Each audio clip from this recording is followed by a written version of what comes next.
Yes po, Doc. So can you see the PowerPoint now? Yes po. Okay. To the LO, nag-message ako, kindly take a screenshot of your attendance, no? And then send it to me. Okay po, sir. Ay, Doc. Sino na bang LO? Okay, so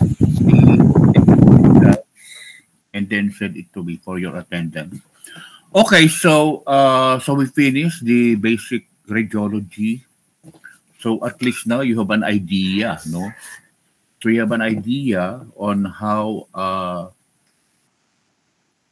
why is it that radiology, is very significant to us, no? So usually this is one form of approach in the study of anatomy, no? If you remember, there are several approaches on in the study of anatomy. The first one is systemic anatomy. Okay, sa inyo kasi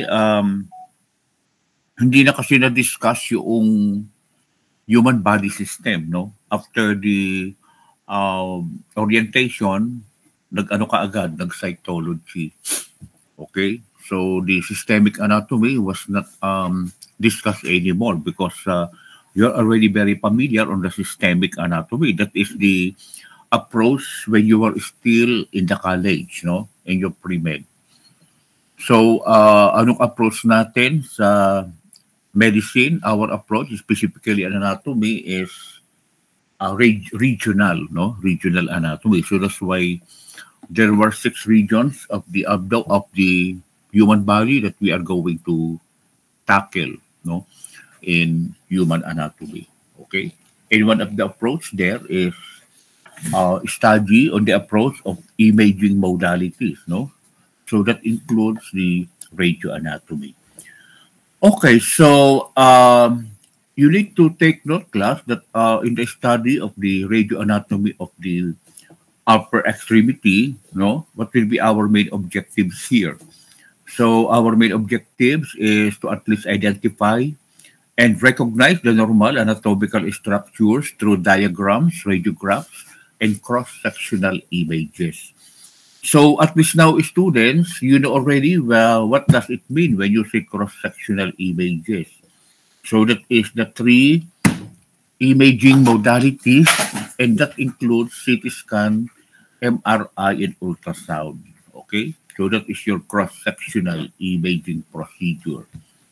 And then in this study, we are also going to at least identify again the different bones and joints that were discussed yesterday, the muscle and the that was discussed by Dr. Haku, and then the blood supply, neurovascular structures will be discussed by Dean. Okay, so there are some imaging procedures that I will show you so that you will be familiarized, or you will be familiar with the different imaging procedures of the upper extremity. Okay, so what are the modalities used for imaging?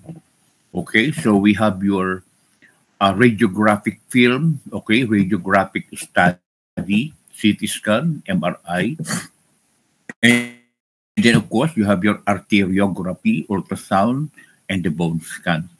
So when do you usually request bone scan class? Okay, I'll give an example. You have a patient, no? The patient most likely has cancer of the breast, no? So cancer of the breast. So remember, class, that before doing any invasive procedure like modified radical mastectomy, MRM, for your patient, it is a must to know if there are some metastases in the bones, okay?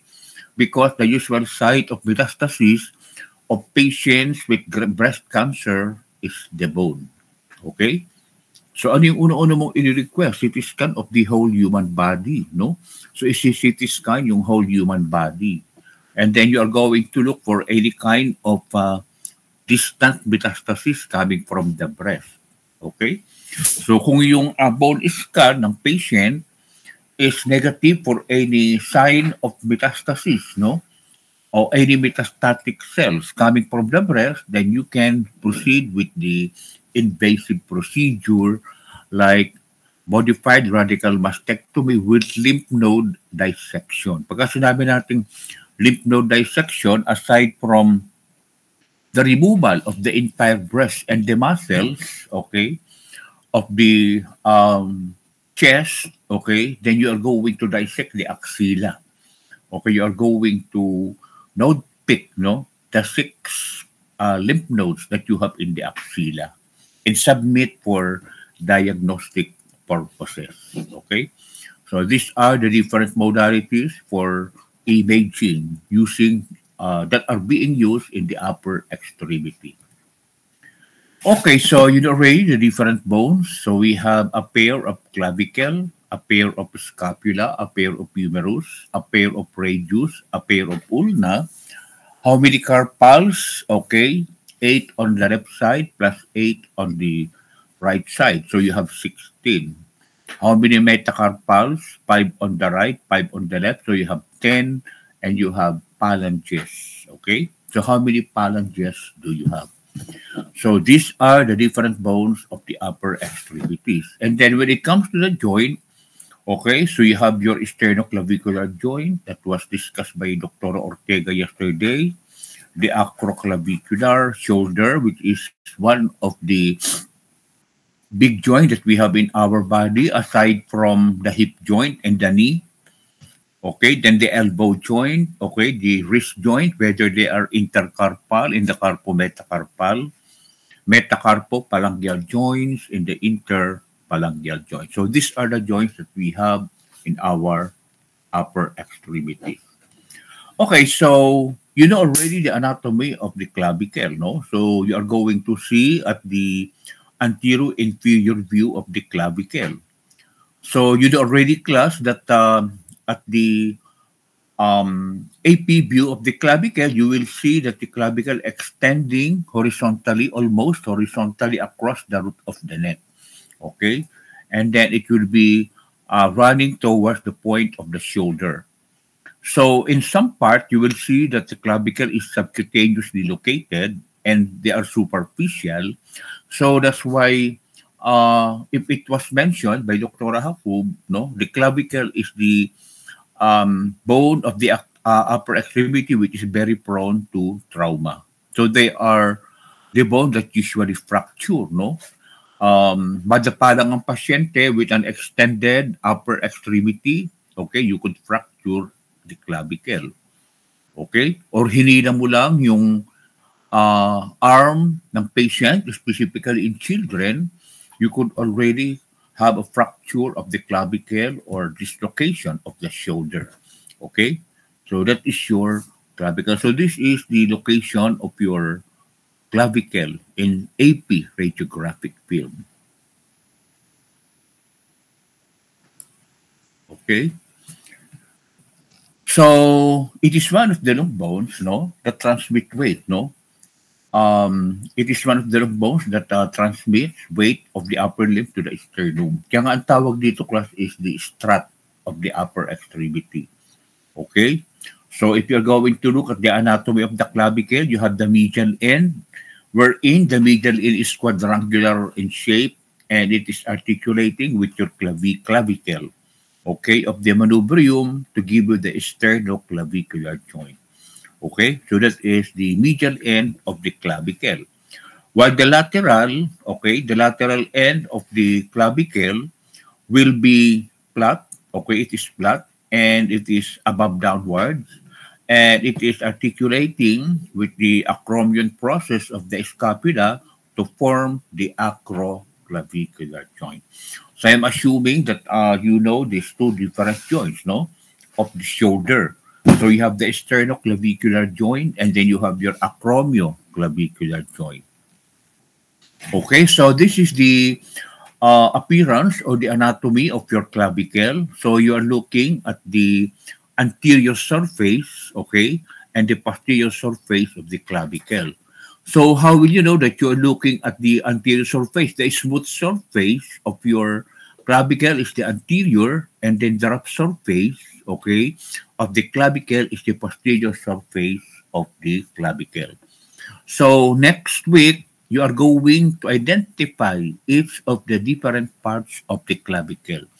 I told you that after your quiz, okay, you will go to the lab, and then for the first 1 to 2 hours is the identification of the different bones of the upper extremities. Okay? So you need to take note kasi during your practical exams, okay, each and every part of these bones could be asked. Okay? And then take note your conoid tubercle, what structure is attaching to your conoid tubercle, no? So remember that this is the external end. The external end is the thicker part of the bone that is articulating with the manubrium, okay? And then this one is the thinner end, which is the acromial end, okay? That is articulating with your acromion process of the scapula. So this is your conoid tubercle. You will see some small openings, okay? So you will have for the impression for the costoclavicular, okay? And then, of course, you have also your subclavian groove, okay? So the one I'm pointing is the subclavian groove, where the subclavian vessels are passing through, okay? So nandito sa subclavian groove ang subclavian vessels, okay? So this is your clavicle.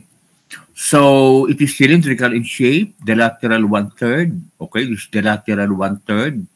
It is, okay, flattened, okay, downward, above downwards, consisting of an anterior, which is the concave, and the posterior, which is the convex part of the clavicle. Okay, so you will see the superior border and the inferior border of your clavicle. Now, the inferior border class is where you find your conoid tubercle. So, ito yung ating superior border, inferior border. Okay? Where you find your conoid tubercle, no? So, these are the structure. And then this one is the impression for your costoclavicular ligament. Okay? So, please take note of your clavicle. Okay, so the medial two-third is the medial two-third of the shaft is rounded, no? Ito yung medial two-third. Okay, so you will see the AP, anterior, posterior, inferior, and superior part of the clavicle. Okay, so how to take an X-ray of the clavicle? So this is the usual position of your clavicle radiography class. So this is how are you going to look at the clavicle radiography, wherein the clavicle radiography is frequently done, okay, in a patient in AP erect position. Yan. So anterior-posterior position kapag clavicle radiography. Okay, so how much is the AP angle? Okay, so if you're going to see this direct line, okay, hitting the clavicle, and then this will be the position of the X-ray tube. Okay, so the angle for your clavicle radiography is around 15 to 30 degrees. Okay, so this is usually includes the PA imaging and patient angulation. So this is very important class. Okay, clavicle radiography frequently performed with patient in anterior-posterior erect position. Okay. So angulation, 15 to 30 degrees. Okay, so if you see that AP clavicle view, okay, this one is having a 15-degree angulation class. Okay? So in a 15-degree angulation, this is your clavicle, no? So you will see the greater tube angulation, more superior projection of the clavicle. So you will see the sternoclavicular joint, okay? So you will see the sternoclavicular joint, and usually this is done, the clavicle radiography is done to rule out, no? To rule out any clavicular fracture, class, okay? So AP clavicular view. Class, in the practical exam, no? There are also some questions given in radiography. So how is the exam given, if it is radiography, usually it is print out. Kunyari ito, gusto kong itanong, no? So ipapakita ko lang ito, identify this radiographic view. Okay? So if this is the picture that you see about clavicular radiography, so if my question is identify the radiographic view shown, so your answer will be anteroposterior clavicle view. Okay? So that is how are you going to answer. And please do not use AP. You need to write the whole anteroposterior clavicle view in the practical exam. Okay, so ano yung side question? How much is the angulation? How many degrees? It's either 15 to 30 degrees tube angulation. Okay? Ang ina-angulate dito, class, is not the patient, no? Ang ina-angulate dito is yung position ng X-ray tube. Okay? So that is your clavicle radiography.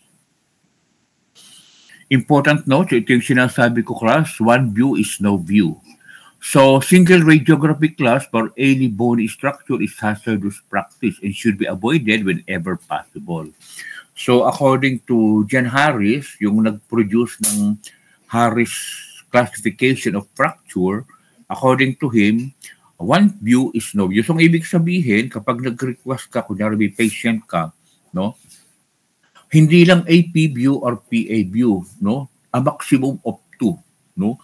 So pagka sinabing maximum of 2, saan mo kaya makikita ang fracture? It is in the PA view plus the lateral view or AP view and the lateral view. So you know already when are you going to request? If the patient could ambulate o pwede maglakad, no? So it's better to request PA and lateral, posterior and anterior view and lateral view. Okay, huwag yung posterior anterior lang. Kaya nga sabi natin, one view is no view. Okay? So dapat may kakambal yung PA view or AP view na nire-request mo. So I said a while ago na kapag AP, kaya alam mo i-request si AP, the patient could not walk. Okay, the patient is wheelchair bound. Or the patient is inside the operating room, or the patient is inside the ICU. Okay? So you request AP because AP is the procedure, okay, that could be taken, no, whether the patient is just in sitting position or in lying position. Alam nga naman pag PA ang request mo, class, yung pasyente na sa loob ng operating room tapos idadapa mo sa operating table. Hindi naman po pwedeng ganon, no? Or kung nakasitting o nakasitting position, paano ba siya iPPA, no? Hindi naman pwedeng uupo ang pasyente na naka-PA view, no? The only thing is to ask the patient to sit down. Okay?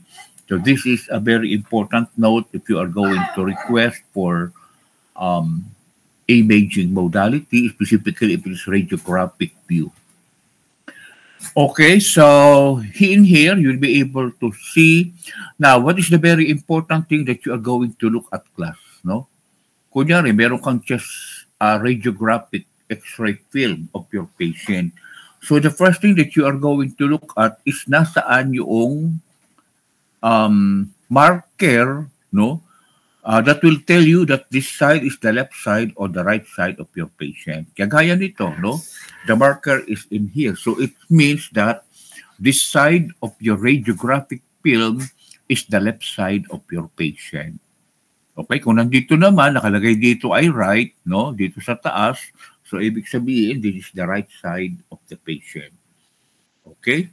Remember, class, that when you look at the radiographic film, no, you are in front of the film. So the right side of the patient, no, is your left side. Okay? It is at your left side. Kasi magkaharap kayo eh. And then the left side of your patient is your right side. Okay? So that is how we're going to view radiographic film. Okay, normal variant like this one, no? So it means that this side of the film is the right side of the patient. So ito yung unang-unang tinitingnan. Noon kasing when I was studying medicine, no, hindi lang kasi yung marker ang hinahanap namin kapag kami nanghihiram ng radiographic film. We are also looking, because usually the initial of the patient is written on the right side. The marker is usually found at the right side corner of the film. So nakalagay dito yung initial ng pasyente, kunyari Juan de la Cruz. So JDC, no? Nakalagay pati age noon, 25, no? And sometimes pati date nakalagay. Pero ngayon hindi na, no? Usually ang inilagay lang is yung marker to show whether it is the right side or the left side of the patient. So in this variant, no, of your radiographic film, merong nakita a small defect seen on the superior border of the middle third. So this man yung may arrow. Can you see that, class? So you will see that there is a small defect, no? Parang if you are going to look at it, meron siyang fracture, no? Okay, saying that there is a small defect seen at the superior border. Ito yung superior border ng middle third ng clavicle. Okay? So, it is the structure that is transmitting your supraclavicular nerve, class, no? So that is your supraclavicular nerve entry. Okay, so it's seen in 2 to 6% of the total population. So kumbaga, hindi siya lagi nakikita itong small defect na ito. But remember that even though that it is parang fracture, hindi siya fracture, no? It is just the transmitting site of your supraclavicular nerve. Okay? So that is your some normal, no? Some normal variant that you are going to see in the radiographic film.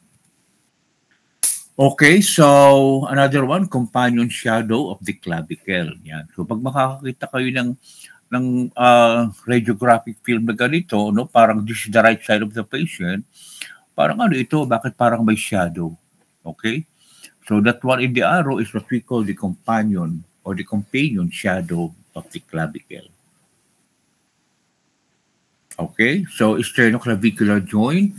What type of joint is your sternoclavicular? Sternoclavicle. Okay, so your number 2 is your sternoclavicular joint, which is a saddle type of joint. Okay, so this is the only articulation between the upper limb and the axial skeleton. So that the clavicle hold upper limb away from the trunk and give upper limb maximum freedom of motion, no? Kaya nga yung upper extremity natin, baski anong motion ang gusto natin gawin, whether circumflexion, abduction, adduction, okay, we can do it, no? Because of the sternoclavicular joint, okay? Being, no? The only articulation that we have with our upper limb and our axial skeleton, okay? So remember that displacement, no? Remember that in every joint, there are ligaments, no? There are ligaments. So what are the main functions of this ligament? These ligaments, class, support and reinforce the articulation and make the articulation strong. Okay?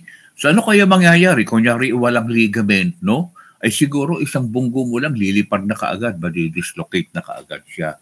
And the clavicle will be displaced. Okay? So these are some of the very important functions of your ligaments. Okay, so I don't need to discuss one by one or the ligaments. I'm assuming that it was discussed yesterday. So another joint is the coraco, no? Coracoclavicular ligament. Okay? So this coraco, no, coracoid process, plus it attaches with your clavicle. Siguro naman na-explain kahapon, no, how are you going to identify a joint? Usually the joint class will give you the name of the two articulating bones, no. Yang ang tawag dito, the articulation between your clavicle and the coracoid process, no. So it is what we call the acromioclavicular joint. Okay, and usually This coracoclavicular joint provides stability of your acromioclavicular joint. Okay? So this is preventing clavicle from losing contact with the acromion process of the scapula. Okay? So yung acromion process class, this is the highest point that you have in your shoulder. Yan, yung nakakapamod dyan na bone, no? Na pinakamataas is your acromion process. Okay? So please take note of that. Okay, so the coracoclavicular. So as I said, the stability of your coraco, okay, clavicular joint, okay, is because of the presence of the coracoclavicular ligament. Okay, so this coracoclavicular ligament will anchor lateral clavicle to the coracoid process of the scapula. Okay. Now remember that this ligament has two components, the conoid and the trapezoid ligament. Okay? So this will help clavicle to hold the scapula, okay, on the upper limb on the lateral side. Okay? So kumbaga itong lecture ko na ito, class, sabi ko sa inyo yung madami, kayang radioanatomy, no? Radioanatomy. We are going to discuss some very important points, okay, needed to be understood, okay, in the study of the upper extremities. Okay, so what are some of the spatial radiographic views in trauma cases? Okay, so you need to request for the cephalic angle AP clavicle view. So kailan mo siya i-request, class, no? Trauma case, okay? So if there are some clinical signs of isolated clavicle fracture, okay? So if you are convinced that the patient has manifestation of isolated clavicle fracture, then request for a cephalic angle AP clavicle view. Okay? So trauma, no? It's either nadapa ang pasyente with an extended upper extremity. So you are suspecting now, no, that the patient may be having your clavicular fracture. Okay? So you request for a cephalic angle AP clavicle view. Okay, AP shoulder view, no? So this is used for patients when you are suspected, okay, the patient has shoulder girdle or body injury. Okay? So the cephalic angle clavicle view should be included to avoid missing subtle clavicle fractures and displacement. Yan, meron na kayong clue, no? Kunyari, ang tanong ko sa exam, okay, which of the following imaging modalities should be requested if you suspected in a patient having subtle clavicle fractures and displacement? Or what will be your answer? The cephalic angle AP clavicle view. Yan yung sabi, oh. The cephalic angle clavicle should be included to avoid missing subtle clavicle fractures and displacement. Okay? So this is your cephalic angle AP clavicle view. Okay, so in here you have a patient, okay, showing the AP clavicle view of the shoulder. So this is just an AP clavicle image. So there is no tube angulation or patient angulation. Kumbaga yung pasyente you requested for a radiographic film, where is the usual, no? Ito yung you put the hands of your patient on the waist of your patient. So that is the usual clavicle image, no? Wala siyang angulation na 15 to 30 degrees. Yun ang ibig sabihin ng no tube angulation. Okay, so mechanism of injury, no? As I said, no? So ito yung injury, no? Ito yung elbow ng patient, no? Ito yung shoulder niya, ito yung elbow. So, as I said, no, kailan nagkakameron ng clavicular fracture, no? Direct fall, no? The patient has history of direct fall on the shoulder or fall onto outstretched hand. Yung kamay niya ay naka-outstretch. So, kapag direct fall, okay, or the patient's hand is outstretched, then most likely you'll be having a fracture. Okay? So, the mechanism of the clavicular fracture is subjected to an axial compression force. So bakit nagkakameron ng clavicular fracture? Axial compression force of the clavicle. Okay? So, yun ang mga reason. Okay, so clinical diagnosis. Okay, pagdating ng pasyente sa'yo, what will be the manifestation of the typical patient, okay, with any clavicular fracture. Okay, so yun yung ating clavicular fracture. So the patient will be complaining of pain, tenderness, and deformity. Okay, so naka-outstretch ang hand ng pasyente, or it could be the elbow of the patient hitting, okay, the ground. Okay, so these are some of two very common mechanism of injury to the patient to produce clavicular fracture. Okay, so this will be the manifestation. Okay, kung makikita ninyo, meron siyang fracture of the clavicle overlapping each other, no? So ito yung medial, okay, the medial side of the clavicle, and then this is the distal side. So ang fracture niya is the middle third of the clavicle. So this is a case of the NBA, motor vehicular accident. Okay? So that is how are we going to, pag nakakita ka na ng ganito class, no, there is an overlapping of your fractured fragments of the clavicle, then suspect a clavicular fracture. Okay? So this is some form of clavicular injury after a motor vehicular accident. Okay, so this is your radiographic film showing the left side. Ayan, meron namang, there is marker showing that this is the left side of the patient. Okay, this is the same patient that you see in the previous slide, no? So there is a clavicular radiographic film was requested after a vehicular accident showing fracture of the medial 1/3 and lateral 2/3 of the clavicle. So ito yung middle 1/3 class, no? Okay, overlapping the lateral 2/3 of the clavicle. Okay?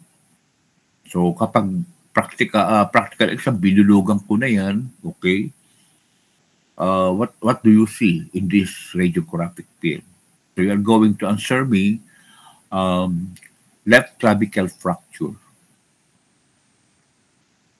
Okay, so this is how we're going to manage. Okay, so immediately after the treatment or the surgical intervention that you did to your patient, okay, after the clavicular injury, okay, then you are going to request for another post-operative radiography. Okay, so this is to evaluate if the screws are in position or in a right position. Okay, so you will see in this procedure there are no signs of fluid collection or loose body fragments seen. Okay, so ORIP was done.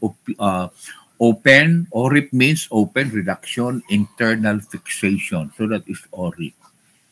Okay, so class, pwede rin naman na you are going to apply figure of 8. No? Sino marunong mag-apply ng figure of 8 class? Alam niyo ba yung figure of 8? Ha? Alam niyo na yung figure of 8?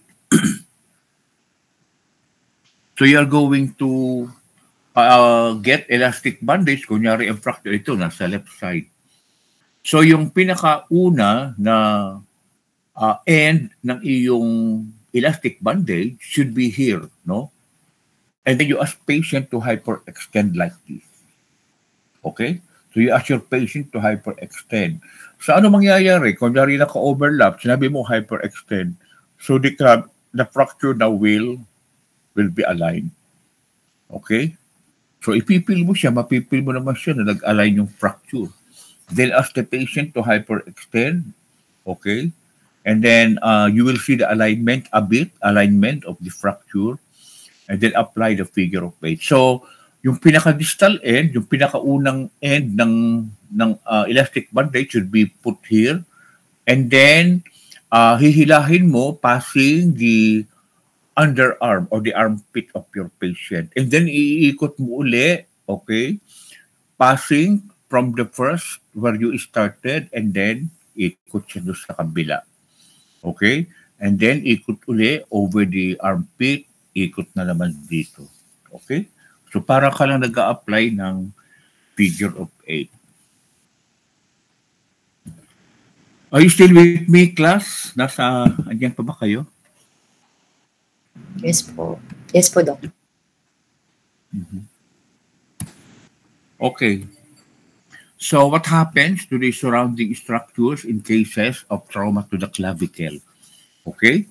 So if you have the clavicular fracture displacement, okay, you will see some pulling of your sternocleidomastoid muscle. So your sternocleidomastoid muscle will pull, can you see? So this is the proximal side, the proximal fragment of your clavicle.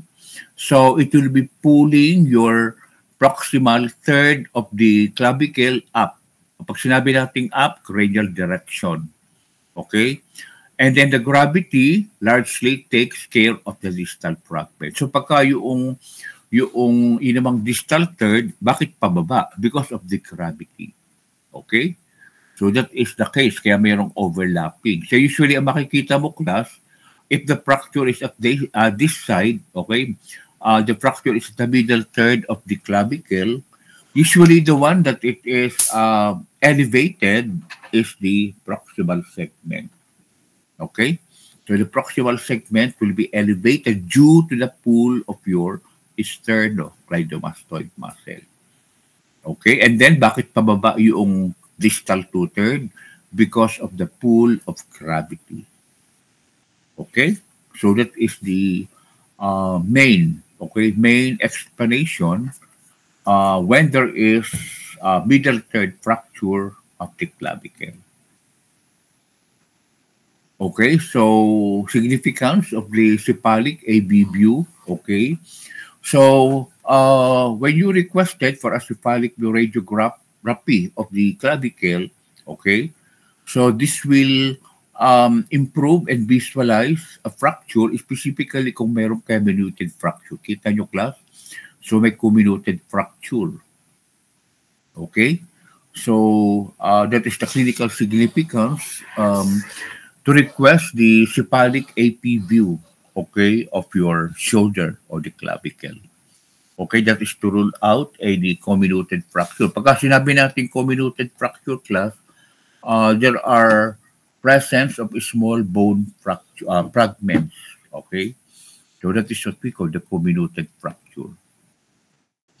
Okay, so in AP, cephalic angle clavicle projection, as I said, we could find some additional information. Okay, like a patient sustaining clavicular fracture, which is very evident. Can you see? So ito yung fracture niya, yung may arrow. Okay, so that is AP, cephalic view angle, okay, of the clavicle. Okay, any question, class, about the clavicle before we proceed to the scapula?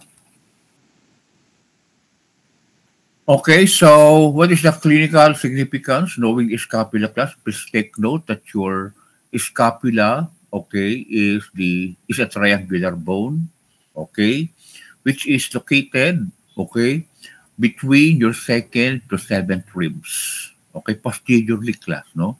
So yan ang level ng scapula. So location, class, is very important because take note, we are in anatomy, no? So the location is very significant in anatomy. Usually sa exam, lagi kayo makaka-encounter ng questions about location.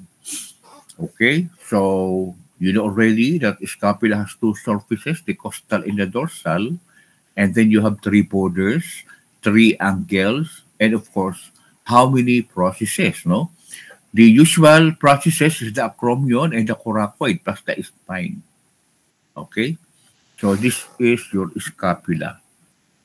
So this is your coracoid. So this is the lateral angle, okay, wherein you will see that the glenoid cavity is truncated for the articulation of the, okay, of the humerus, no? So this is your glenoid. So this is the acromion process, and this is your coracoid process. Okay? So please take note of your scapula.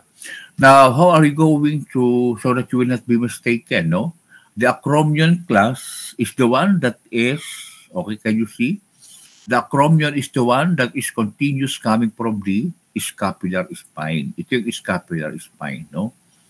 So which part of the, or which processes is directly a continuation of your scapular spine. That is your acromion. Okay? Para hindi kayo magkamali, no? Para hindi kayo magkamali to identify the scapula. Okay, so you're looking at the frontal view of your scapula where you see the glenoid. So that is the spine and that is your acromion. Okay, so another one. So I'm assuming that you know all of this already. Okay, so identify, okay, and we'll be able to see the different borders and surfaces and the other parts of your scapula.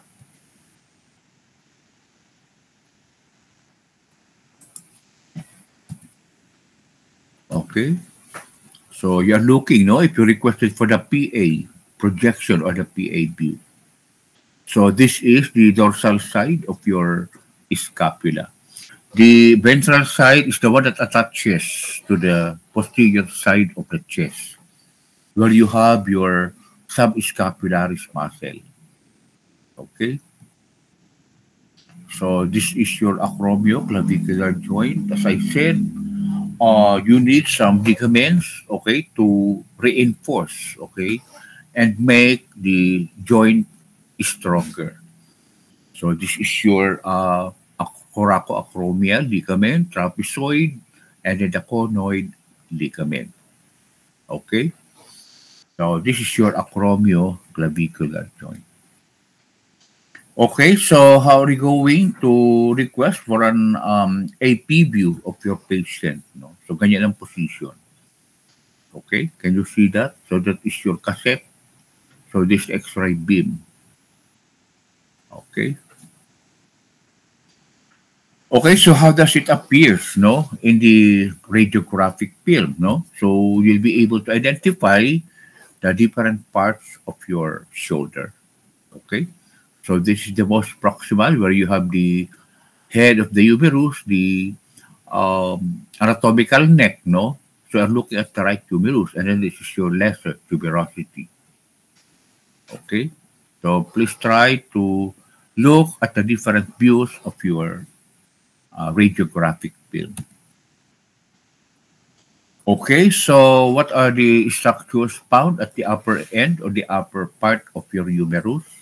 Of course, you have the head and the anatomical neck. No, you are very familiar already with this. So just remember that the head is the one that articulates with the glenoid cavity. Okay, and then you have the anatomical neck. The margins between the head and the constricted part of the humerus. Okay, so that is your upper end of the humerus. Okay, so you have your greater tubercle, lesser tubercle, and then in between the two tubercle is what we call the intertubercular sulcus or your bicipital groove. Okay, or intertubercular fossa. Okay, in other books. Okay. So the lesser tubercle, okay, is located at the anterior aspect, okay, beyond the anatomical neck. Okay, so baga yung anatomical neck nasa bidyong taas ng lesser tubercle. Okay, so this is how are we going to view it. So this is your clavicle, acromioclavicular acromion. This is your shoulder joint, which is also called the glenohumeral joint. Okay, which is a good example of the bone and socket. Okay, bone and socket joint. Okay, so this is scapula, and that is your humerus. Now, what is very important thing in your glenohumeral joint, no? Okay, anybody who can tell me why glenohumeral joint is said to be a weak joint, a weak ball and socket joint? Anybody? Huh? Why is it that the glenohumeral joint is said to be a weak joint? What is the reason? Anybody from the class?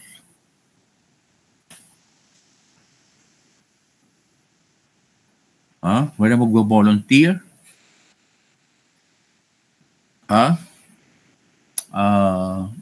Okay, yung president, Greg De Leon, no, yung president. Yes, Doc. What is the reason why the shoulder joint is weak? So, Doc, priority po niya yung movement. Kaya weak siya. Priority si movement. Okay. Yes, Any po, Doc. additional answer from the group? What is the main reason why the glenohumeral joint is weak? No, hindi ba na-mention ni Dr. Jackie? The reason there is because the glenoid fossa is very shallow. Okay? If you are going to compare the glenoid fossa from the articulation between the acetabulum and the head of the femur, the acetabulum is very deep, no? So, the head of the femur will definitely fix, okay, the socket.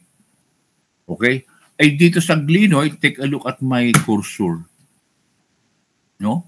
So, very shallow ang glenoid fossa class, no? Kumbaga, parang nakapatong lang si head of the humerus. Okay? So, that's why your glenohumeral articulation is very prone to dislocation. Okay? Because there are only some ligament attachment, okay, that will reinforce, no, to make your shoulder joint stronger. Other than the ligaments, no, your glenoid fossa is very shallow, so parang nakapatong lang yung head of the humerus. So that's why this ball and socket joint, which is the shoulder joint, is very weak. Okay, it's only being reinforced and making it stronger a bit because of the ligaments that I showed you a while ago. Other than the shoulder joint is very weak. So you're looking at the left side or the left shoulder of the patient. Last, as I said, kapag tumitingin ka ng radiographic film, always see what side of the patient you are looking at. Okay? So, yan, ang dami, no? If you're going to look at, then upper end of the humerus, okay, AP. So, I'm looking at the AP view class. So, ibig sabihin, nasa harap ng pasyente ang X-ray tube. Sometimes, naglalagay ako ng identification sa practical exam, no? So, pwede kong i-identify kung ano yung naka-arrow, okay? So that you'll be able to identify. Okay, yan, nakalagay naman dyan so that you'll be able to identify the different parts of the upper end of the humerus. Okay, so we go to the middle side, which is the shape of the humerus or the body. So the body is spherical in the upper and triangular in the lower end. So you will see three borders, anterior, lateral, and the medial. And then you have three surfaces, anterolateral, anteromedial, and the posterior surface of the shaft of the humerus. Okay? So from the shaft, okay, we go to the lower end. So this is the lower end of the humerus where you see the expanded portion at the lower end of the humerus, which are called condyles. Okay? So remember, class, that we have two condyles and two epicondyles, okay? So when you say two condyles, you're talking about the medial condyle ito. Yan ang medial condyle, no? Yan, mapipil mo. And then this is the lateral condyle. And then, ano yung epicondyles? These are your trochlea and your capitulum or capitulum. Okay? So these are your articulating point for you to have an elbow joint. Okay, so please take note of the different structures. So please take note of your olecranon fossa. So this is the medial epicondyle, medial and lateral epicondyle plus your two condyles. So I'll repeat, two epicondyles, the medial and the lateral epicondyle, and the two condyles, the trochlea and the capitulum. Okay, balik rin natin, no? So you have two epicondyles, the medial epicondyle and the lateral epicondyle. And then you have your trochlea and the capitulum. Okay, so the capitulum class is the rounded convex projection, okay, of the lower end of the humerus. And its capitulum, this capitulum is where the head of the radius articulates. Okay, so anong ibig sabihin? If you're going to look at the distal end of the humerus, no, the one on the lateral side, which is your radius, okay, is where you find the capitulum of the humerus. Okay, so nasa lateral side siya ng humerus, distal end of the humerus, because it articulates with your head of the radius. And then yun namang trochlea, which is pool shape, no? Pulley-shaped surface, okay, is the point of articulation, okay, of your ulna, okay, of your ulna, okay. So it articulates with the trochlear knots of the ulna. So ibig sabihin, the trochlea is on the medial side of the bone of your forearm, or I mean of your arm, because the ulna, okay, in the forearm is located at the medial side of your forearm. Okay? But in case of the trochlea is located at the medial side of your distal end or the lower end of the humerus. Okay, so you have your non-articulating parts. When you say non-articulating parts, you are talking about the medial condyle, okay?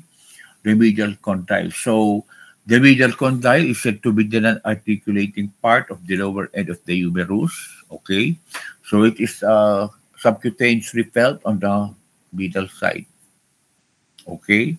And then lateral side of the medial condyle is separated from the capitulum. So there is a groove in between your medial condyle and your capitulum. Okay, so please try to observe them, no, when you go to the lab next week.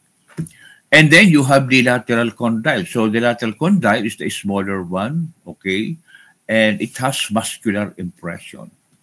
So there is a muscle that is attached to the lateral condyle, okay. So this is the lower end of the humerus. Okay, so take a look at the different structures that you see, okay, at the lower end of your humerus. So this is your bone, which is the humerus. You will see your medial condyle, no? So this is the lateral condyle, epicondyle, I should say, recurrent fossa. And then you have the superior or the lateral supraepicondylar ridge. Okay, so this is the capitulum or capitulum. And this is your trochlea. Okay, so this is the lower end of the humerus. So do you have any question at this point? Class, by the way, before I forget, no, if you are looking at the radiographic image of the lower of the upper extremity, how are you going to start evaluating the radiographic film? Okay. Now in radiology class, okay, you start evaluating, okay, the hands. Okay. So whatever is the most distal part of the hand, yun muna mong ini-evaluate, no? So you're going to start evaluating, kunyari nakatingin ka sa, ang request is the whole of the upper extremity. Okay? So kung nakita mo yung lahat ng bones in one radiographic film, so how are you going to evaluate the whole of the radiographic film of the upper extremity? So you're going to start evaluating the fingers, the tip of the fingers, the phalanges. And then from the phalanges to the metacarpals, metacarpals to the carpals, okay, forearm, and then from the forearm, elbow, and then the arm where you have your humerus. And then the last one is the shoulder. So that is the proper way if you are going to evaluate the upper extremity bones, okay, following your Wilbur and Smith Radiology 101. Okay, so the evaluations should start in the hand. So the most distal part is the phalange.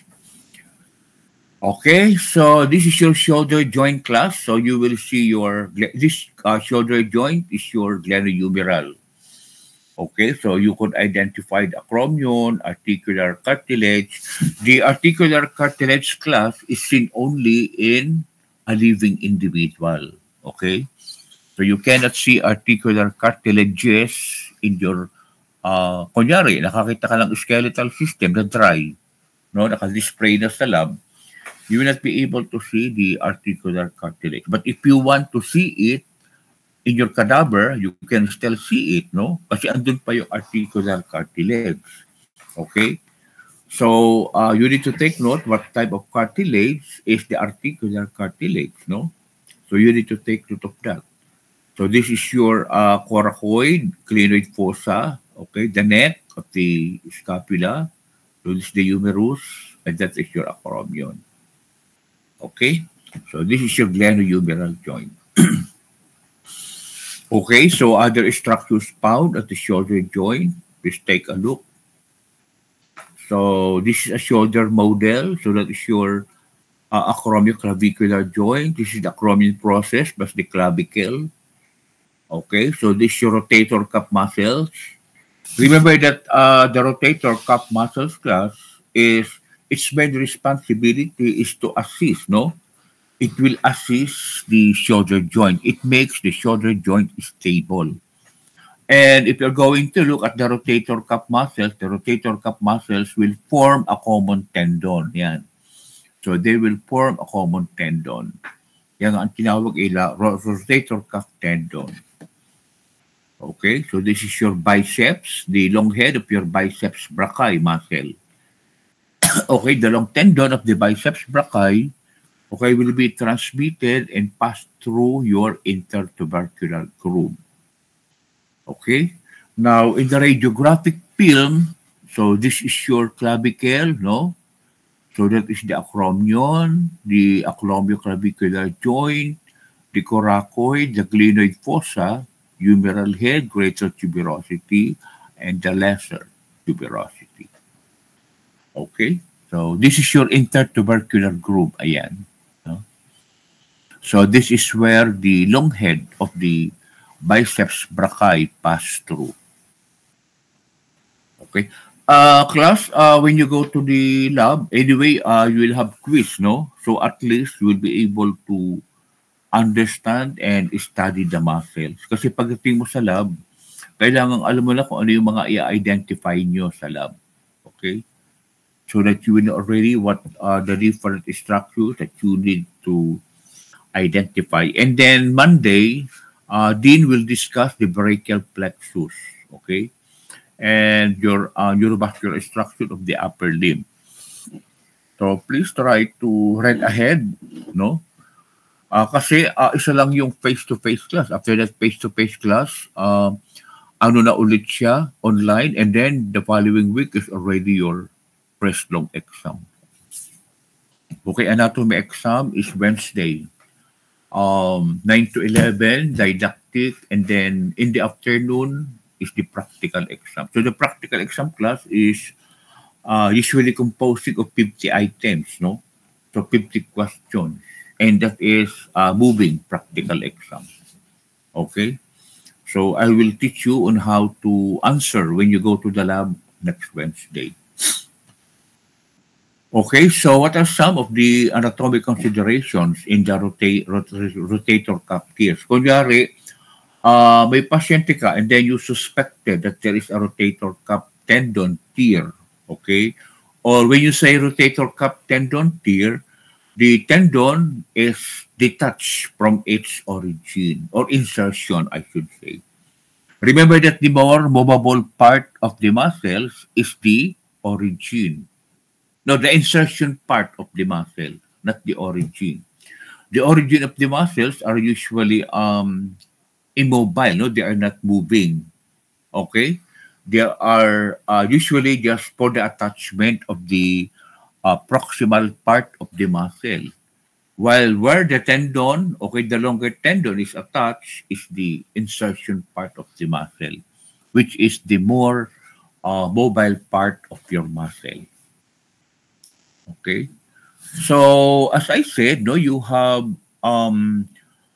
rotator cuff muscles. So your rotator cuff muscles is your sits, no?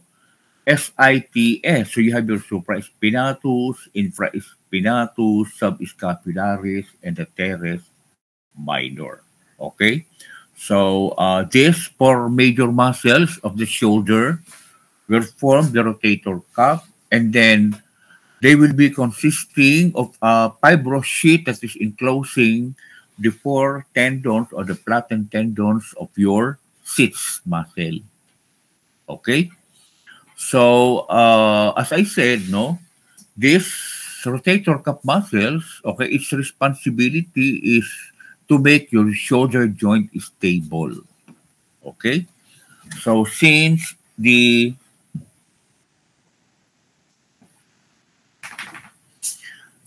is a synovial type of joint, then of course you have a fibrous capsule. Remember that if you are talking about the synovial type of joint, it is always surrounded by a capsule or the synovial capsule. Okay? So as we said, okay, the rotator cuff gives strength to the shoulder joint in all sides except for the inferior aspect of your shoulder. Okay? So kumbaga, you can see the rotator cuff, okay, on all sides of the shoulder except doon sa inferior. Okay? Because it is on the inferior aspect where there is always dislocation, okay? Anterior-inferior dislocation of the shoulder. Okay? So please take note on this one.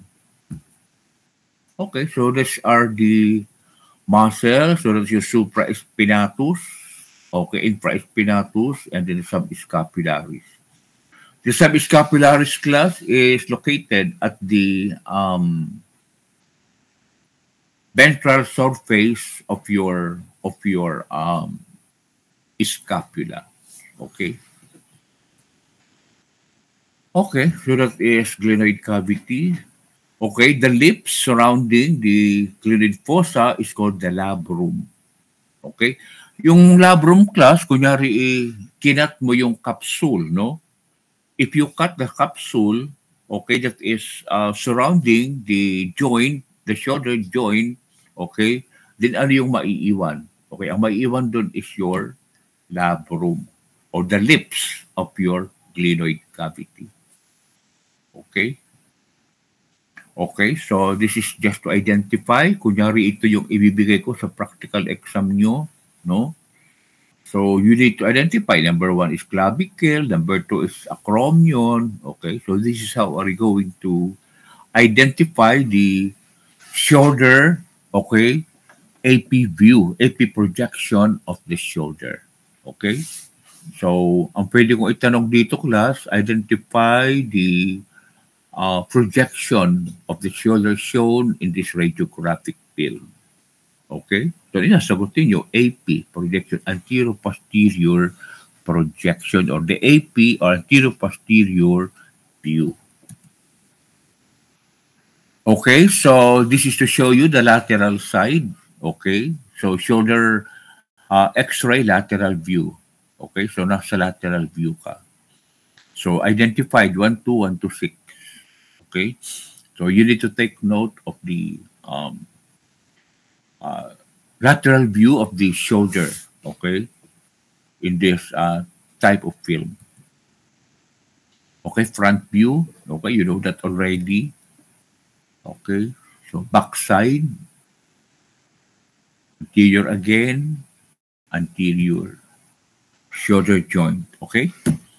So in this, you could identify the different image of the bones of the shoulder joint. Okay? So, hindi ko na iisa-isahin class kasi nandiyan naman na yung inyong PowerPoints, no? Naka-post na, ipinost ko na yung PowerPoint nyo. Okay? So, our lecture is just for clarification. Okay, so additional views for more details to rule out fracture or dislocation in cases of trauma. Okay? So these views could be added, anterior view, okay? Or you could request for an internal rotation. Pagka sinabing internal rotation, okay? So the rotation of the humerus is going to the median side. Okay, external rotation going out, okay, and then axillary view. Okay. So as I said, the usual view if you're going to request, the two major or the maximum radiographic view that you're going to request is it's either AP or PA plus the lateral view. Okay. So those are very important class. And andyan na naman yung ating shoulder anterior view just is to show you the different parts of the body image of the shoulder. Okay. So internal rotation. So pagka internal rotation, okay, so this is the left side. And then you are going to identify, pwedeng ito yung gamitin ko, and then this is your distal clavicle, Kita naman, ayan ang distal clavicle. Okay? Ayun, So this is the joint. Okay. Okay, try to compare, the picture on the left side and the right side. Okay, you are going to identify the left side without labels. Okay, so tingnan niyo muna yung shadow or yung film ng may identification or label, and then try to look on the left side without label. Okay, para at least naka-inculcate na sa inyong mind. Okay, so external rotation. So ganito ang itsura kapag look at the difference between the internal rotation, okay,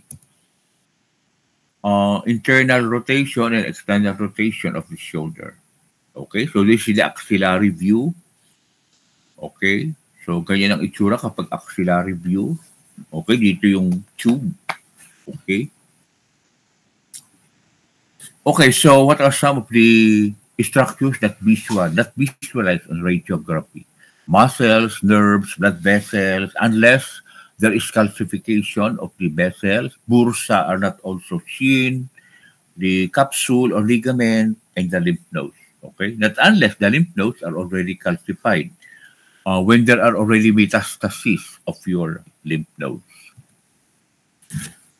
Okay, so what are your rotator cuff muscles? Your SSTI or the sits, And then your adductor muscles are your latissimus dorsi and the major, or the pectoralis major muscles.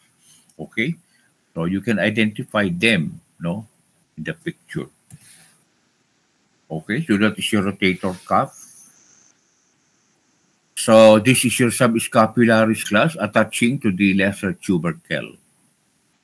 And then you will see the different rotator cuff muscles articulating to your greater tubercle. Okay? So the highest articulation or articulating muscle is the supraspinatus. Parang nakaganito yung daliri ninyo, class, So kunyari, you're looking at the humerus. So this small finger, okay, you put it to your lesser tuberosity or lesser tubercle. Okay? So pagka nakita mo yung lesser tubercle, what muscle attaches to the lesser tubercle? So that is your subscapularis. Okay? So this is your greater tubercle, So pwede namang pa-opposite. Okay? Kasi yung kasing position sa bone is from higher, which is the greater tubercle, to the lower. So always remember, class, that there are three bones that attaches to the greater tubercle. The supraspinatus, which is yung ang nakapatong sa greater tubercle is your index finger, and then middle finger is for the infraspinatus. Okay, and then you have your teres minor. Okay, yung pinakamababa sa lesser tubercle, and then the lesser tuberosity where your subscapularis muscle attaches. Okay? So, i-demonstrate natin yan pagdating nyo sa lab next Wednesday. Okay, so if you're going to look at the radiographic film, you cannot see muscle, no nerve, walang blood vessel, walang bursa, okay, or the joint capsule. Hindi mo nakikita yung capsule. Okay?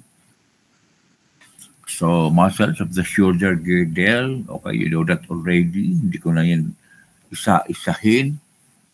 Okay, just take a look at the dorsal and the ventral side, okay, forming the rotator cuff muscle.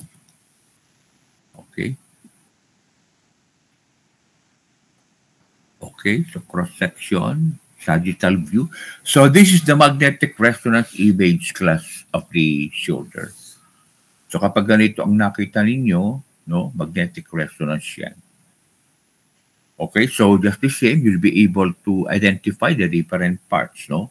And even the different muscles in the magnetic resonance image. Okay, lateral view, MRI, lateral view. Okay, sagittal view of your MRI. Okay, that will tell you the different rotator cuff muscles. Okay. Okay, so another magnetic resonance of the humerus. Okay, so to show you the humerus, which is the largest and longest bone of the upper extremity. Okay, so this is an example of a CT scan. Okay. So, ganyan ang itsura kapag CT scan, ganito ang itsura kapag MRI. Okay. Dapat alam niyo yung how to look, whether it is a CT scan or a magnetic resonance. Yan. Ito yung CT scan class. Okay. So, some of the parts were identified. And then yung mga bursa, where are the locations of your subacromial bursa? Okay. Yan o. Okay, so I will not discuss more on the brachial plexus class so that you will understand this more when you discuss this on Monday by Dean Chris. Okay, so take note of the arteries of the upper limb. Okay, so that's the brachial plexus. Okay, what are the arteries of the upper limb? So at least you have an idea what are some of the origin of your artery in the upper extremities, of course, subclavian. Okay, and then subclavian will continue as axillary after passing the first rib.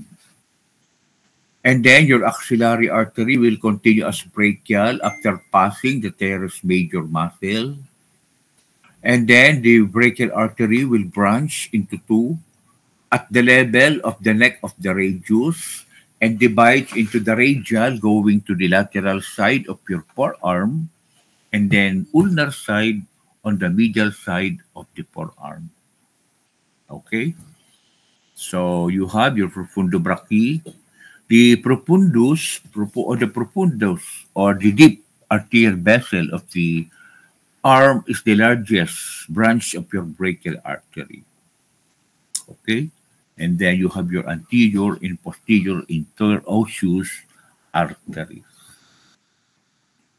Okay, so this is the example of the arteriogram. So this is how are we going to look at the different arteries, okay, of the upper extremity. Okay, so please take note on this class. Anyway, maybe because you do not see it yet, no? So I'm hoping that by Monday, you know them already. So we're already on the elbow, no? Medyo bilisan ko na class, no? Anong oras na ba kasi? So this is the left elbow from the frontal side. Okay, from the front. So this is your medial epicondyle, lateral epicondyle. So this is the trochlea and this is your capitulum or capitula. Okay, so this is the distal end. Okay, and then as I said, you will see there is a separation between the capitulum and your trochlea. Okay, can you see that one? Okay, what structure is under stress, class? Okay. Of course, your vessels are under stress. So this is the medial view of the elbow, class, no? So please try to identify. Okay. Question for all. Is olecranon a part of the humerus? Letter A, part of the ulna, part of the humerus. What is the answer? Where can you find the olecranon? Part of which bone?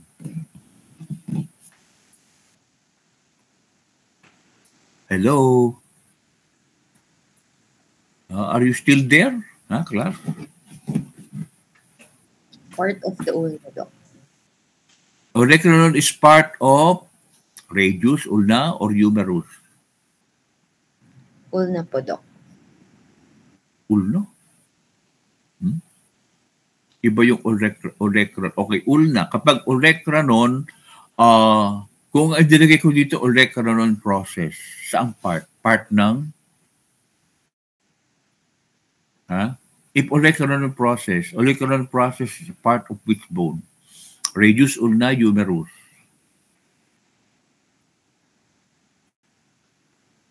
Close. Na-lecture na ito kahapon. Olecranon process is a part of what? Radius, ulna, humerus. Ulna po. Ulna. Okay, if it is olecranon fossa, part of radius, ulna, humerus. Humerus. Humerus. Part of humerus, no? The olecranon fossa, class, is one of the anatomical point, okay, that you are going to look at to know the anatomical position of the bone, whether the bone is a left or a right humerus. Okay? And another identification or identifying part to determine whether it is a right or the left humerus is the presence or where is the head of the humerus projected. Okay? So remember always that the olecranon is located at the posterior portion of the humerus. Nasa likod siya, no? So kung nasa likod ang olecranon, no, to say it that it is a right humerus, the head of the humerus should be projected medially, no? Medial side. So medial yung andito si head, and then the olecranon fossa is at the back. So kapag gano'n ang orientation, okay, the anatomical position is you have a right humerus. Okay? So you need to take note on that so that kasi nagtatanong kami minsan sa lab ng practical exam pagka sinabing what is the anatomical position of this bone. Okay? So it's either right or the left. Okay? Humerus. Or right ulna or right radius. Okay. Okay, so these are some of the radiographic image of the posterior elbow. Okay. So can you see that, class? So that is your olecranon fossa, wherein the olecranon process will articulate with your olecranon fossa. So this is your trochlea of the ulna. So this is the capitulum or capitulum, and this is the head of the radius. Okay, so on the other side, okay, remember, class, that in the articulation, okay, the olecranon process will fit the olecranon fossa if the elbow is extended. Yan, nakaganyan, extended. So the olecranon process will be fitting the olecranon fossa of the humerus. Okay, so that is when the elbow or the forearm is extended. Okay, so please take note of that. So this is the medial view. So you have your ulnar collateral ligament. Yan.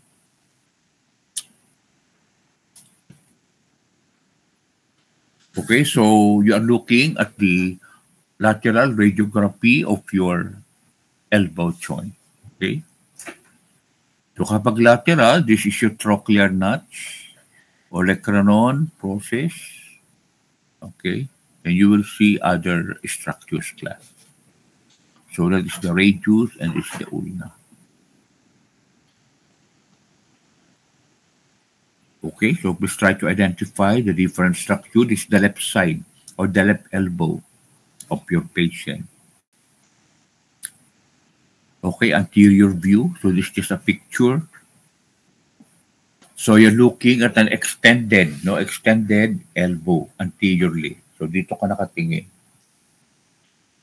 Okay. So lateral view. Okay. So that is your olecranon process, capitulum, coronoid, radial head. Question, is trochlea part of radius, ulna, humerus? Dali. No? Humerus po. Ha? Humerus. Humerus. Okay, that's correct.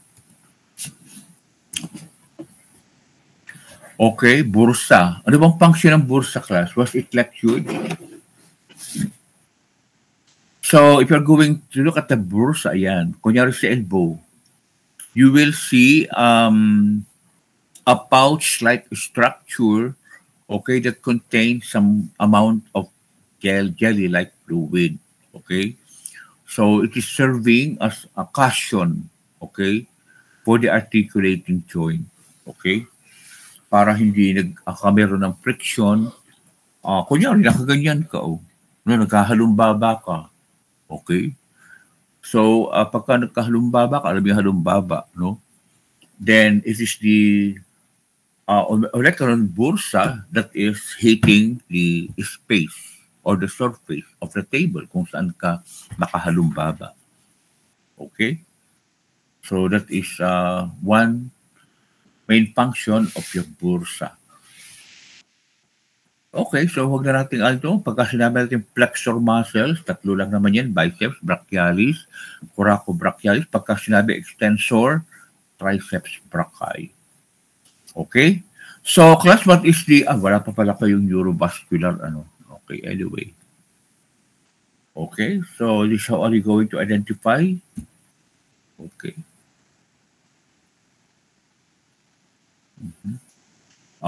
Class, please try to look at the different muscles of the upper extremities, no? So, review lang natin to. Okay, so ito, class, yung ating brachial artery. The brachial artery will be passing the cubital fossa. Cubital fossa is anterior to your elbow joint. And then at the level of your radial neck, okay, it will bifurcate into two parts. Okay, the radial artery and the ulnar artery.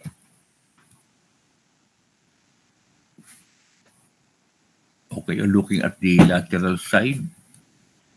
Okay, so this is the radiographic image of the lateral view of the elbow joint.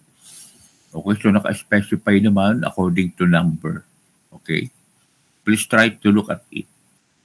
Para at least, alam ninyong identify, okay, pagdating sa practical exam. Okay, so AP, radiographic view of the elbow. Okay. Okay, already in the forearm. So, the forearm bone is the radius in the ulna. Okay, so the radius forms the lateral part of the forearm, and then the medial side is the ulna. Okay, so you know already the anatomy. Okay, when you discuss this bone during the osteology of the upper extremity. Okay. So, this will tell you the different parts of your bones, okay? Okay, what part of the radius are found at the upper end? No? So, you have the head, the neck, and the radial tuberosity. Okay, so this is, so you will see this shape appearance, okay, of your radius. So, parang Flat-shaped class, ang radius of the radial bone is flat on top. Flat kaya ang tawag sa kanya, flat top. Okay?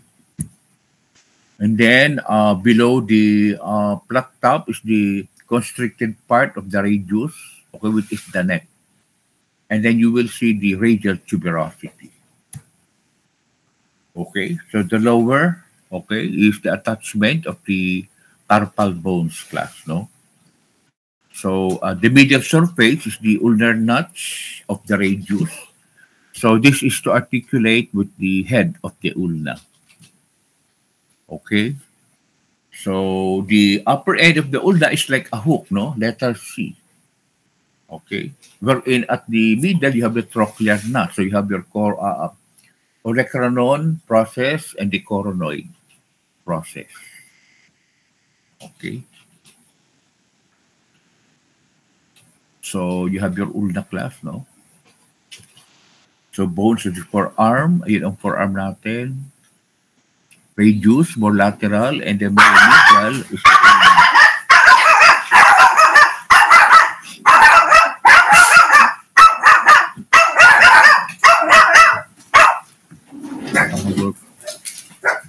Okay, so we are looking at the bones of the ulna. Okay. So this is your radius, the more lateral side, and then this is your ulna, which is the more medial side. Okay.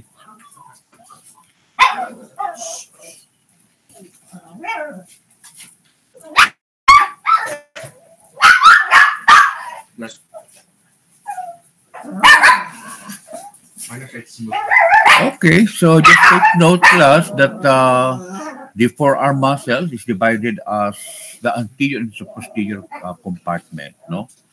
And then you have the superficial and the deep group of this muscle. So just remember, class, that the anterior group are the flexor muscles of the forearm, and the posterior group of muscles of the forearm are the extensors, which include your brachioradialis and the supinator muscle. Okay? So the good trick is to know what the terms mean. Okay? So like for example, no, you are looking at the flexor carpi radialis muscle.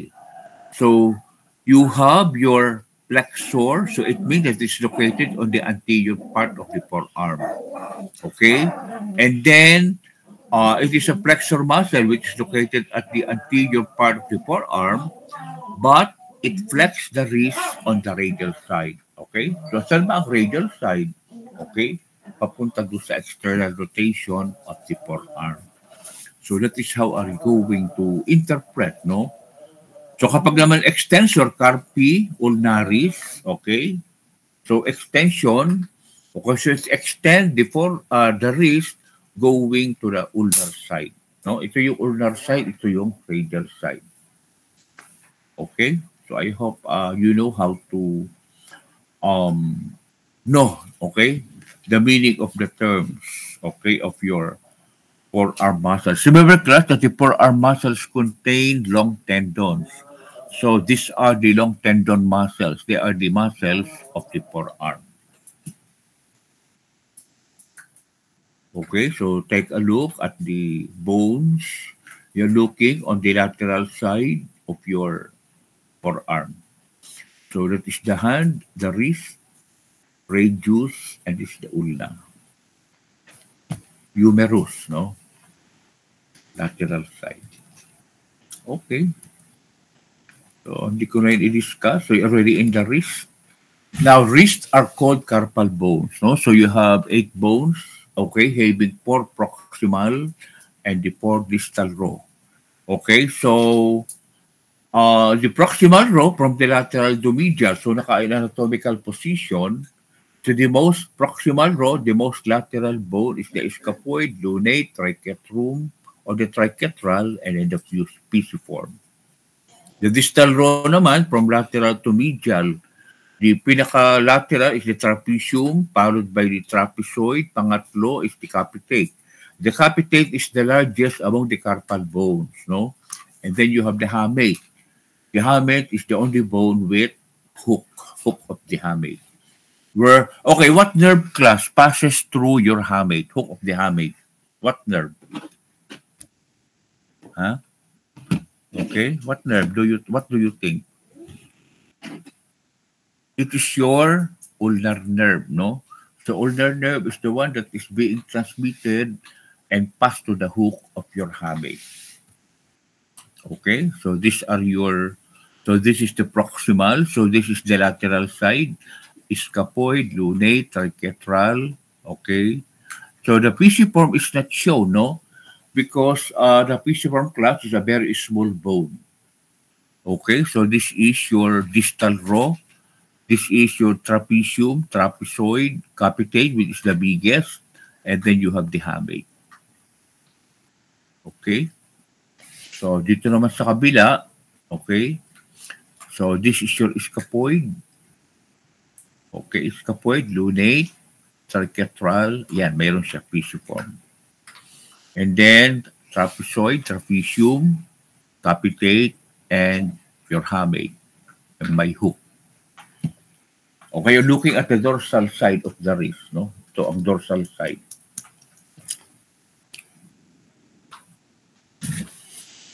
Okay, so this is just to show you the different palmar. Nasa palm ka naman, palm ito, no? So dito ka nakatingin. Okay, X-ray. Okay, so yung pisiform. Okay, so start from the scapoid. Scapoid class is also called navicular. Para siyang boat-like shape. Kaya ang tawag sa kanya is navicular or scapoid. And remember that the scapoid is the most fractured among the carpal bones. Okay, so the most fractured bone is your scapoid, and always remember that your the carpal bone that is articulating with the radius is the lunate and the scapoid. Do not forget. Yan yung dalawang bone na nag-articulate sa radius. And then you have on the medial side your triquetrum. Okay. Lateral, trapezium, trapezoid, capitate, and the hamate. Okay. So this is the MRI of the wrist. Pagka nakakita ka ng ganitong shadow, so you're looking at the magnetic resonance imaging. Okay, another magnetic resonance imaging. So ganyan ang itsura class, no? Pagka kasi magnetic resonance, hindi mo nakikita masyado yung bony part, no? Parang gray structure lang yung bone, no? Yan. Pag CT scan yan, there's a prominent evidence of the picture of the bones. Kulay puti siya kapag CT scan. Okay?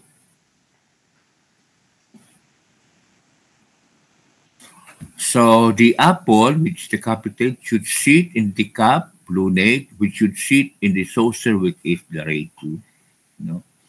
So ito yung radius. Okay? So yan yung apple. Okay, yan ang apple, capitate. Lunate, yung isa. Okay. Yeah. Class, no? Mga theoretical. Okay, palmar view. Okay. Just to look at the palmar view of the wrist. Okay, very important ligaments. Okay, dorsal aspect, no? So dito siya. Palmar. Now, remember that on the palmar surface class, you will see the flexor retinaculum. Ayan. So, the flexor retinaculum is the structure that will make or prevent bow stringing of the tendons, okay, that is under the flexor retinaculum or the tendons within, okay, the carpal tunnel. Pagka may flexor retinaculum class yan, magkaka-form siya ng tunnel. Okay, so there are structures that are passing, okay, under your flexor retinaculum. So these are the tendons of your flexor carpi flexor digitorum superficialis, and the flexor digitorum profundus. Okay? Plus your flexor pollicis brevis, okay, which is also passing under the flexor retinaculum or within the carpal tunnel. And of course, do not forget your median nerve, no? The median nerve is found also, no, in the carpal tunnel. Okay, doon naman sa dorsal, ito yun, no? So, take a look at the different tendons, no? So, this is the tendon of the extensor digitorum, no? The only muscle cell that is found at the dorsal side of the wrist is the extensor digitorum, okay? Tendons of the extensor digitorum. Okay, so you have the dorsal side where you find your extensor retinaculum. Yan ang extensor retinaculum, class. Okay. So this is, you're looking at the palmar side where you see your metacarpal bones. Okay. So this is the palmar view of the carpal bones. Okay, so you could see the different, okay, palmar bones, carpal bones. Okay. So pagka sinabi nating metacarpals, class, this is the proper bone of the hand. Okay. Yan. So these are your carpals, and then this is your metacarpal.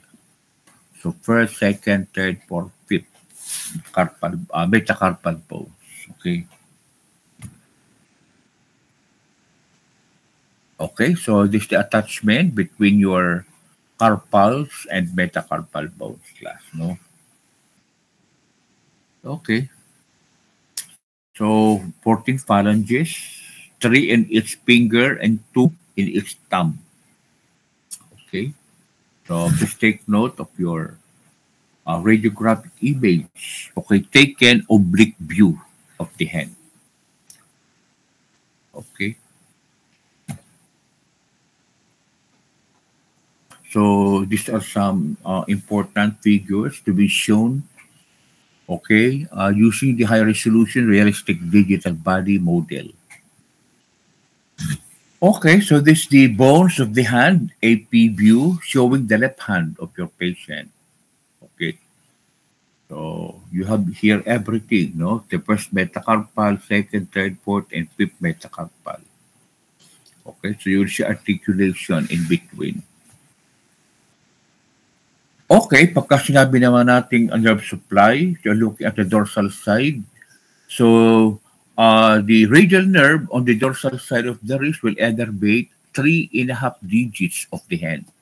Okay, except, okay, the distal end of your fingers, because it will be innervated by the median. Okay, so that is your median. And then the ulnar, okay, will be innervating the 1.5 fingers, okay, on the dorsal side of the hand. Okay. So you're looking at the palmar.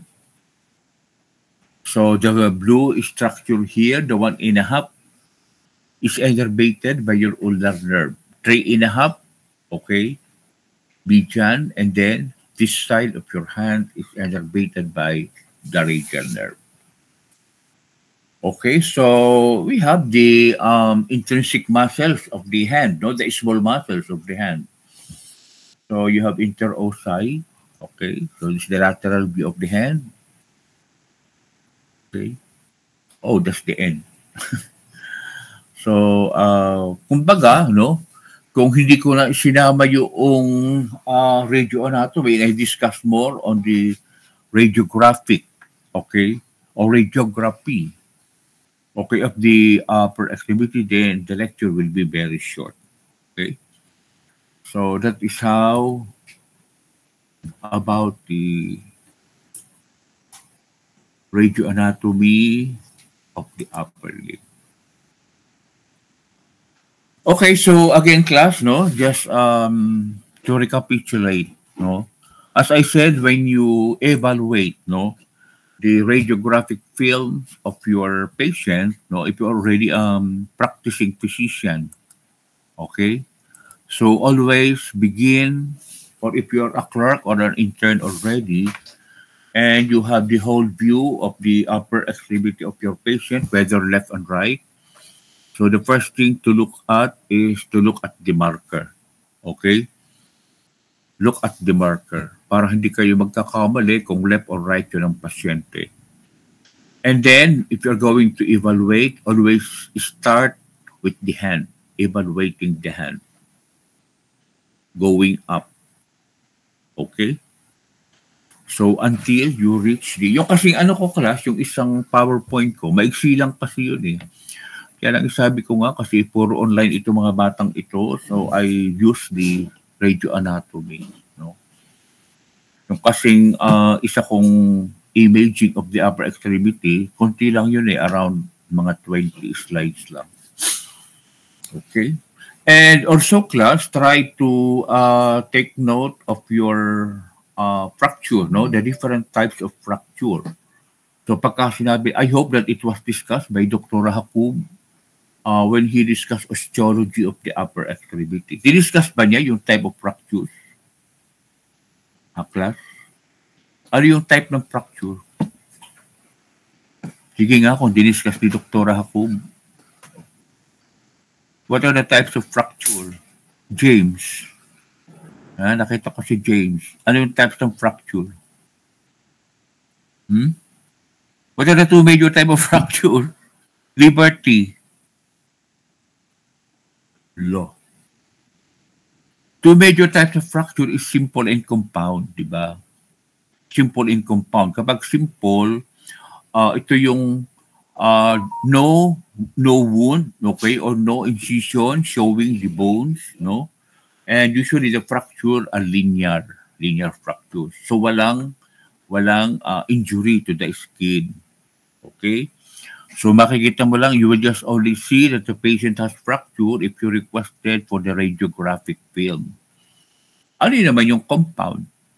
No? How are you going to differentiate the compound class? If it is a compound fracture, then it is usually accompanied with an open wound. Okay? Sometimes the patient will be arriving in the emergency room with a part of the bone exposed outside, no? Exposed outside of the skin. Okay? So yun tinatawag na compound fracture. Okay? And then, meron siyang, ano pa yung classification of fracture? It could be linear or it could be comminuted. Pagka sinabi natin linear, lines lang, no? The fracture is only lines. And then, if it is comminuted, okay, it is a compound fracture wherein there are small fragments of the bones. Yun yung comminuted fracture. Okay? So you need to be very careful in the management of the compound fracture, especially the comminuted. If in the emergency room, may dumating kayong compound fracture, no? Kumbaga nakita ninyo, ang liit lang naman ng opening, no? Ang liit ng opening nung sugat na produced by the fractured bone. So huwag nyo muna agad siyang i-reduce. Baka atat mag-manage ng fractured bone. Yung palang pasyente is ginalaw na si fractured bone. Yung pala may lupa pala yung fragmented bone. No? So what will happen? No? There will be infection. You need to clean up and as much as possible, okay, do not put the fractured bone inside. No, you need to clean it first. And sometimes, if you are doubtful, kunyari sa pagbagsak niya, no, parang sa paligid may mga lupa-lupa, if you could extend the incision of the wound, okay, and you don't usually close class if it is an open, okay, or a compound fracture. You don't usually close the skin. Specifically kung may lupa-lupa or foreign bodies yung wound. So, were you able to take note of the different type of fractures according to Salter and Harris? Ha? Was it discussed by Dr. Hakob? Ha? Kung hindi na-discuss class, please try to look at it as your assignment. Different types of fracture according to Salter and Harris. Okay? Yan yung type 1, type 2, type 3. Ha? Please try to look at it. Okay, so do you have any question, class? Ha? Ha? Yes, Charles. Doc, magtatanong lang po. Yung scope of quizzes, saka po nung... Sandali. Ilagay ko lang yung isa kong headphone. Kasi ayokong lakasan eh.